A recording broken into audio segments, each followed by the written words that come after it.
Então, diante disso, eu gostaria de compartilhar com você esse texto. Nós vamos partilhar da palavra de Deus e eu gostaria de combinar com você um pequeno detalhe. Tirando as lições desse texto, e à medida que nós vamos tirando essas lições, que formos tirando essas lições, nós vamos lendo os blocos de versículos que estão separados para as lições que nós trabalharemos, ok? Então nós leremos e utilizaremos para nossa reflexão Filipenses capítulo 4, dos versículos 2 a 13. E eu gostaria de começar esse momento te fazendo uma pergunta quase que absurda, mas eu vou fazê-la. Você está contente com esse momento que você está vivendo? De ficar dentro de casa, de não poder sair, a rotina de trabalho completamente alterada. Para quem tem família, relativamente grande como a nossa, 5 pessoas dentro de casa, está contente, todo mundo dentro de casa, as crianças dentro de casa, as louças que curiosamente não param mais limpas, volta a ficar suja num piscar de olhos. Você está contente com tudo isso? Eu tenho certeza que não. Eu também não estou. E basta olhar os jornais para você perceber que nenhuma autoridade no mundo está contente. Que não tem ninguém confortável com o que nós estamos vivendo. Que não tem ninguém satisfeito. Não tem ninguém assim gostando de experimentar o que nós estamos experimentando. E é interessante que uma situação desconfortável, uma situação onde o nosso coração ele é assaltado pelo descontentamento, é tudo o que está acontecendo com o apóstolo Paulo e com a igreja dos Filipenses quando Paulo escreveu essa carta. Você não pode esquecer que o apóstolo Paulo, quando ele escreveu essa carta aos Filipenses, ele estava numa situação pior que a minha e que a sua. Nós estamos reclusos, em quarentena, há 15, 20 dias. O apóstolo Paulo, quando escreveu essa carta, ele estava preso em Roma, aproximadamente no ano 60 depois de Cristo, especificamente no final do seu aprisionamento. Ele estava perto da sua morte. Não era confortável para Paulo escrever o que ele escreveu. E Paulo escreve para uma igreja que também está vivendo um momento desconfortável. Porque quando os filipenses olham para dentro da vida deles como igreja, eles veem tensões internas. Quando os filipenses olham para o contexto onde eles estão vivendo, eles veem tensões externas, ou seja, eles estão sendo atacados e perseguidos, e os pagãos estão ameaçando aqueles irmãos por causa da pregação do Evangelho. Eles têm ameaças externas, perseguição, eles têm tensões internas, seus conflitos, e recebem uma carta de alguém que fala para eles de contentamento, de estar contente, de aprender a viver contente. Porém, quem escreve essa carta está preso, está recluso, vou brincar um pouquinho com isso, está de quarentena, porém esperando a morte, não esperando cessar o sofrimento. E eles estão todos respirando esse clima que eu estou descrevendo. E é diante desse contexto que o apóstolo Paulo escreve uma carta onde o centro dela é Cristo. É aquele nos braços de quem nós estamos. É aquele que é o Rei da Glória, que nós lemos no Salmo 24. É aquele que é o nosso bondoso amigo. É aquele que nós devemos deleitar a nossa alma nele. É aquele que nos abriu o caminho de volta para o Pai, para que nós pudéssemos orar em nome dele e ter a certeza que seríamos ouvidos. Paulo escreve essa carta para falar de contentamento, e ele coloca Cristo no centro dessa carta. Quando você vai no capítulo 1, o apóstolo Paulo vai ensinar para nós que Jesus Cristo é a nossa vida. Quando você vai ao capítulo 2, o apóstolo Paulo vai nos mostrar que em momentos de conflito, Jesus Cristo é o melhor modelo para nós seguirmos. Paulo ensina aos filipenses que eles precisavam da humildade, segundo o exemplo de Cristo, para poderem responder às ameaças externas e resolverem os conflitos internos. No capítulo 3, o apóstolo Paulo vai falar que Cristo, ele é o objetivo de vida de todo cristão. Ele é o nosso maior exemplo. Nós estamos sendo moldados à imagem dele. E no capítulo 3, o apóstolo Paulo vai dizer que a nossa suficiência vem de Cristo. O apóstolo Paulo ensina a igreja de Filipenses que a vida daquela igreja deveria ser controlada por Deus, que a vida daquela igreja e o contentamento daquela igreja deveria vir de Deus, porque somente Deus poderia suprir todas as necessidades daqueles irmãos. É por isso que Paulo fala de contentamento. E o apóstolo Paulo chama aquela igreja para substituir 3 coisas.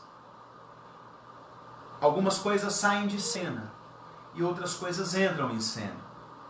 E o apóstolo Paulo, de 3 formas, eles chamam aqueles irmãos para tirar algumas coisas da vida deles e substituir por outras coisas. Isso tudo no capítulo 4, onde Cristo é a suficiência de todos nós.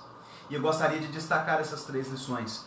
E a primeira delas, o apóstolo Paulo convida a igreja de Filipos, e a mim e a você, para substituirmos a ansiedade pela paz de Cristo. Você é desafiado nesse primeiro ponto a substituir a ansiedade do seu coração pela paz de Cristo. Substitua a ansiedade pela paz de Cristo. E o apóstolo Paulo diz isso usando os versículos de 1 a 7.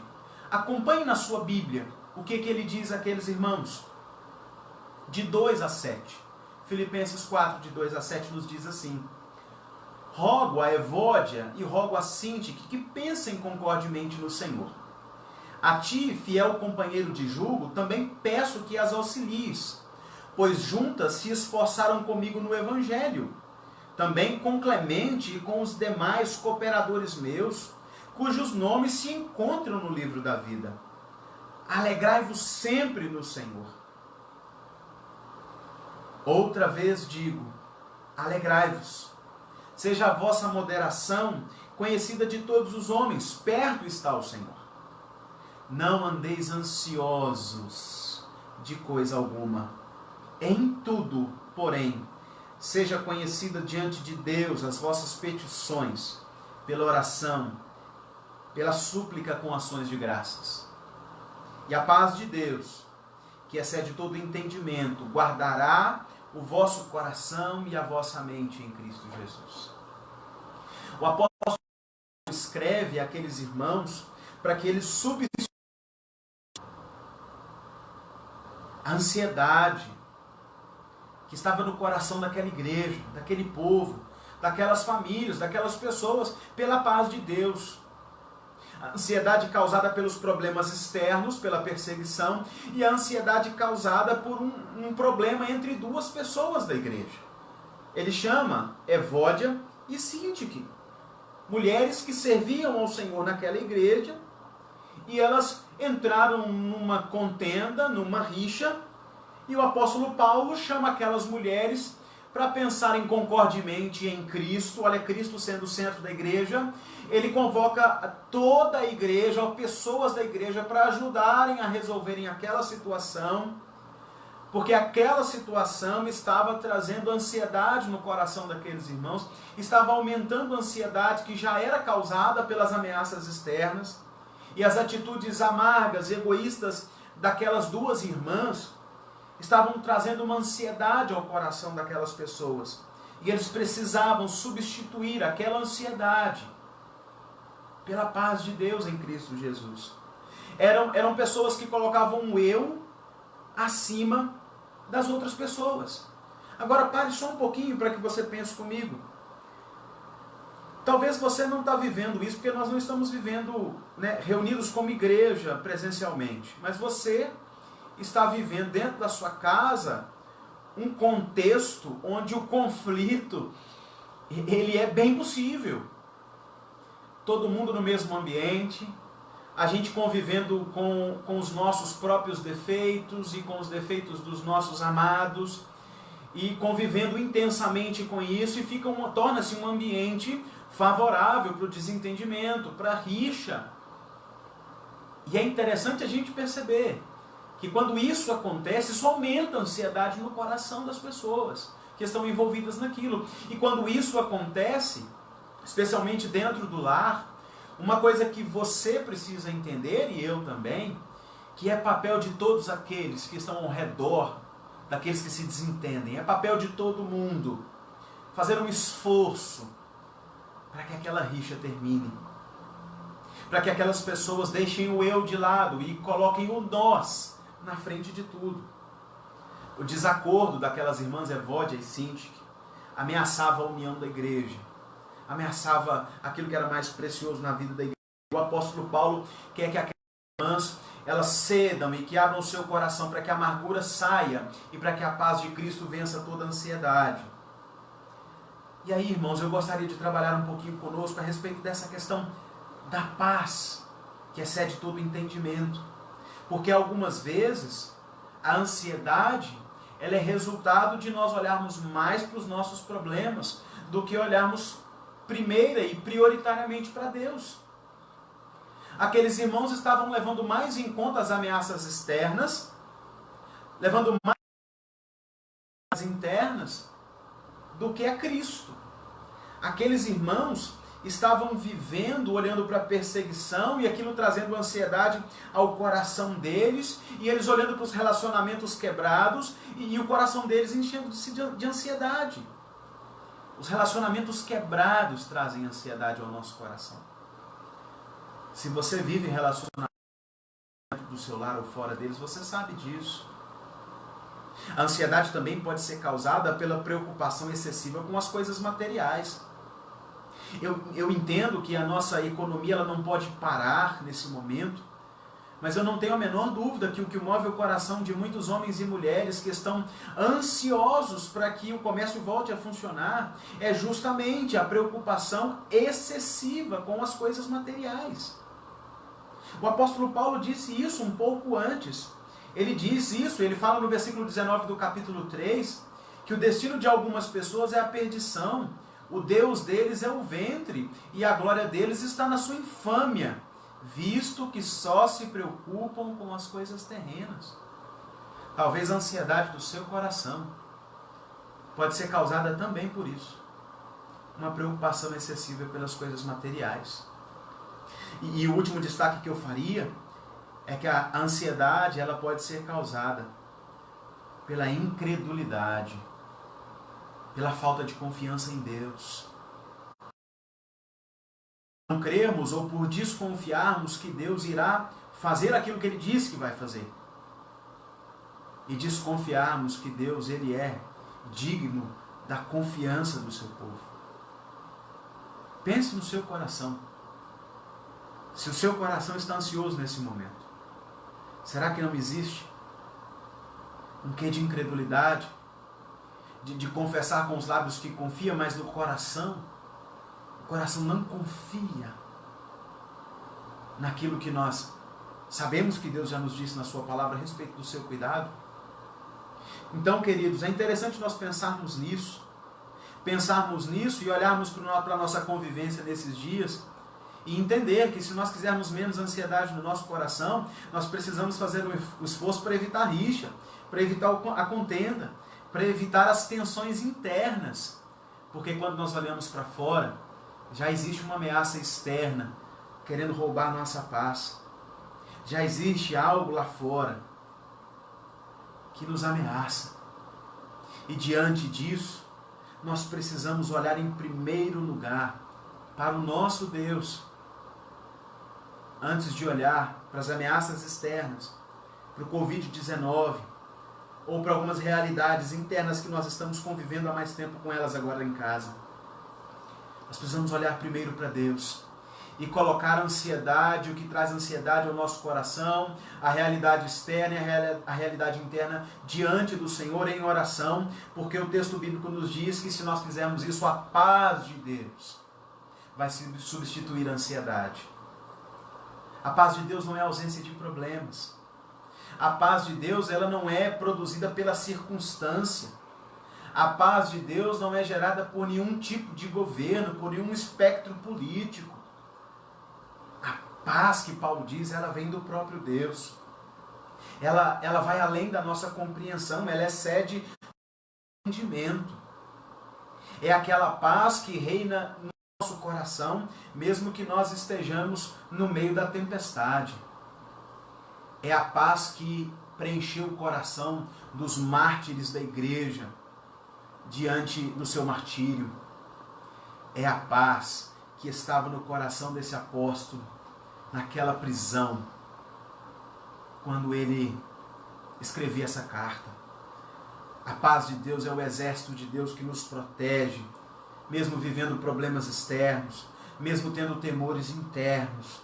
O apóstolo Paulo nos diz que é essa paz que guarda o nosso coração e guarda os nossos sentimentos e as nossas mentes. E é justamente por causa disso que ele quer que aqueles irmãos substituam a ansiedade pela paz de Deus. E é a paz de Deus que vai nos ajudar nesse segundo ponto. O apóstolo Paulo diz para aqueles irmãos substituírem os maus pensamentos pelos bons pensamentos. Substitui em primeiro lugar a ansiedade pela paz de Deus. Substitui em segundo lugar os maus pensamentos pelos bons pensamentos. É isso que ele diz nos versículos 8, especialmente no versículo 8.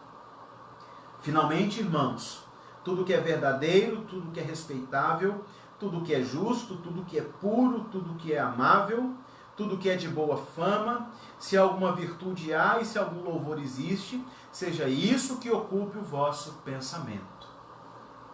O apóstolo Paulo está dizendo para aqueles irmãos que depois que eles curassem os seus relacionamentos, que eles se reconciliassem, que eles resolvessem aquelas tensões internas, as questões externas continuariam existindo, continuariam perturbando o pensamento daqueles irmãos. E o apóstolo Paulo diz o seguinte: agora vocês precisam fazer um compromisso, vocês substituírem os maus pensamentos por pensamentos saudáveis, por pensamentos piedosos. E aí o apóstolo Paulo faz essa lista.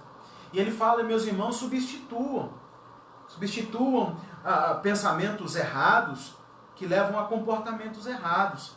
E eu queria desafiar você a pensar nisso. Sabe por quê? São muitas as pessoas que nesse momento, como nós dizemos popularmente, a cabeça está ficando ruim de tanta notícia. Muda de canal, a gente só fala de um assunto. E eu gostaria de desafiar você: mude os seus pensamentos. Os seus pensamentos, como o apóstolo Paulo vai nos orientar. Coloque limite para a absorção de todas as notícias a respeito da realidade que nós estamos vivendo. Não, eu não estou dizendo para você negar o que está vivendo. Eu estou dizendo para você que você precisa, para ter sanidade mental, para você ficar saudável, você precisa substituir grande parte dos seus pensamentos. Sabe por quê? Porque, queridos, grande parte das batalhas que nós travamos e que causam as nossas ansiedades, elas começam nos nossos pensamentos. Os pensamentos errados, esses pensamentos vão influenciar os nossos sentimentos, e tendo pensamentos e sentimentos errados, possivelmente nós teremos atitudes erradas. Nós precisamos arquivar na nossa mente não somente as informações sobre a pandemia do coronavírus, não só os números de infectados e de mortes, não só as projeções, mas nós precisamos colocar na nossa mente coisas boas, para que quando for necessário nós tiremos de lá os nossos bons tesouros. Mas se tudo que nós colocarmos na nossa mente são coisas ruins, são coisas que nos trazem ansiedade, são coisas que envenenam a nossa alma, que nos tornam amargos, nós não tiraremos nada proveitoso quando for necessário. Por isso é que o apóstolo Paulo diz para a gente pensar em tudo o que é verdadeiro, para nós substituirmos o que é falso por aquilo que é verdadeiro. Você sabia que 92% do que ocupa a nossa mente e que nos deixa nervosos são coisas que ainda não aconteceram ou coisas que não estão no nosso controle? Pensa bem. Grande parte das coisas que trazem ansiedade ao seu coração e ao meu, elas ainda nem aconteceram. Ou não estão no nosso controle. E nós colocamos isso na nossa mente. algo que não é verdadeiro, algo que não é factível. E o apóstolo Paulo está dizendo, coloque na sua mente tudo que é verdadeiro, tudo aquilo que é digno de confiança em oposição à verdade e à mentira. Substitua aquilo que não é respeitável pelo que é respeitável, por comportamentos e por palavras respeitáveis. Quando você vê um comportamento que não é respeitável, coloque na sua mente comportamentos respeitáveis. Lembre-se de palavras respeitáveis. Quando você vê a injustiça, guarde a sua mente com aquilo que é justo. Quando você perceber algo que não é puro, que não é moralmente manchado, com aquilo que é depravado, encha a sua mente com tudo aquilo que pode ser oferecido a Deus, que pode ser colocado diante de Deus e que não lhe trará vergonha nem peso de consciência. Quando você ver algo que é odioso, enche o seu pensamento com aquilo que é amável, com aquilo que traz alegria a todo mundo, que traz prazer a todo mundo. Enche o seu pensamento com aquilo que não traz dissabor a ninguém. Enche o seu pensamento com coisas que são amáveis, que são agradáveis, tipo uma fragrância de um perfume bom. Enche a sua mente com aquilo que é de boa fama. Não enche a sua mente com aquilo que é de má fama, com aquilo que é ao povo de Deus, com aquilo que é condenável ao povo de Deus. Substitua os maus pensamentos pelos bons pensamentos, porque após o apóstolo Paulo encher o nosso coração de paz, a paz que excede todo entendimento, mesmo que externamente o mundo desabe, como diz o Salmo 46, mesmo que as águas tumultuem e espumejem, nós poderemos guardar a nossa mente e o nosso coração na paz de Deus, e nós podemos, na nossa mente, substituir os maus pensamentos pelos bons pensamentos. Pense nisso. 92% das coisas que podem te trazer ansiedade são coisas que ainda não aconteceram ou que não estão no seu controle. Pense nisso. E por último, eu gostaria de trazer a terceira lição, uma terceira substituição que o apóstolo Paulo diz aos filipenses para eles fazerem, e também é uma palavra de Paulo para nós. Substitua a reclamação pelo contentamento e confiança. Substitua em primeiro lugar, lembre-se, a ansiedade pela paz de Deus. Em segundo lugar, substitua os maus pensamentos pelos bons pensamentos. Substitua em terceiro lugar, a reclamação pelo contentamento e confiança. Gente, como nós encontramos, especialmente nesses dias, pessoas reclamando o tempo todo.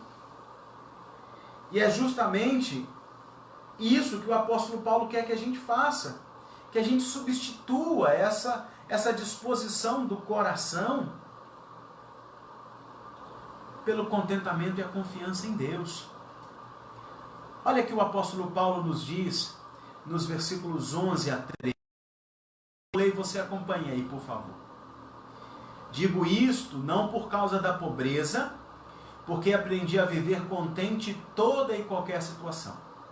Tanto ser estar humilhado, como também ser honrado. De tudo em todas as circunstâncias já tenho experiência, tanto de fartura como de fome, assim de abundância como de escassez. E ele termina esse raciocínio com aquela famosa frase: tudo posso naquele que me fortalece. É interessante, irmãos, que o apóstolo Paulo diz isso depois de agradecer, não de reclamar. No versículo 10, ele está agradecendo aos filipenses por uma oferta, por um cuidado que eles haviam dispensado sobre ele. Ele agradece aos filipenses porque os filipenses, eles haviam abençoado a vida com sustento. E o apóstolo Paulo, ele sabia muito bem, ele vai escrever isso aos Coríntios. Ele sabia que era legítimo que aqueles que vivem do Evangelho, que eles sejam sustentados pelo Evangelho. Ele sabia que era um direito dele, ele escreveu isso. Porém, em alguns lugares, o apóstolo Paulo precisou trabalhar para que ele pudesse abençoar a vida das igrejas e para que as igrejas não sentissem o peso, talvez, de ter que sustentar o apóstolo. E então o apóstolo Paulo trabalha, ele supre as suas próprias necessidades. E então faz sentido ele dizer que ele aprendeu a viver contente, ele aprendeu a viver em experimentando toda e qualquer situação. O apóstolo Paulo, como um ser humano comum entre eu e você, ele experimentou as alegrias e as tristezas próprias da vida. O apóstolo Paulo, ele enfrentou refrigérios, mas ele enfrentou aflições. E no meio de tudo isso, ele aprendeu a viver contente. Nós estamos num mundo que não está contente com a sua realidade. E nós estamos lendo um homem que viveu dias terríveis na sua vida e que nos diz que ele aprendeu a viver contente em toda e qualquer situação. Agora é interessante nós pensarmos que o contentamento de Paulo não vinha dele, não vinha das situações externas, o contentamento dele vinha de Deus. O apóstolo Paulo se contentava em Deus, que era aquele que o fortalecia. Irmãos, um dos segredos para nós vivermos contentes nos nossos dias e em qualquer momento da vida é entendermos que bens materiais, eles são dons de Deus, eles são presentes de Deus, eles são sinais da graça de Deus, e eles não podem substituir o próprio Deus. O nosso sentimento de estar contente, de estar satisfeito, satisfeita, não deve estar ligado àquilo que nós temos ou àquilo que nós venhamos ter. Mas o nosso contentamento, ele deve estar apoiado no Deus, que é a fonte de tudo aquilo que nós temos ou venhamos a ter. O contentamento de Paulo não está... Você não pode se esquecer que o apóstolo Paulo, enquanto ele escreveu essa carta, ele estava preso. Você não pode se esquecer que ele estava recluso esperando a sua condenação, a sua morte.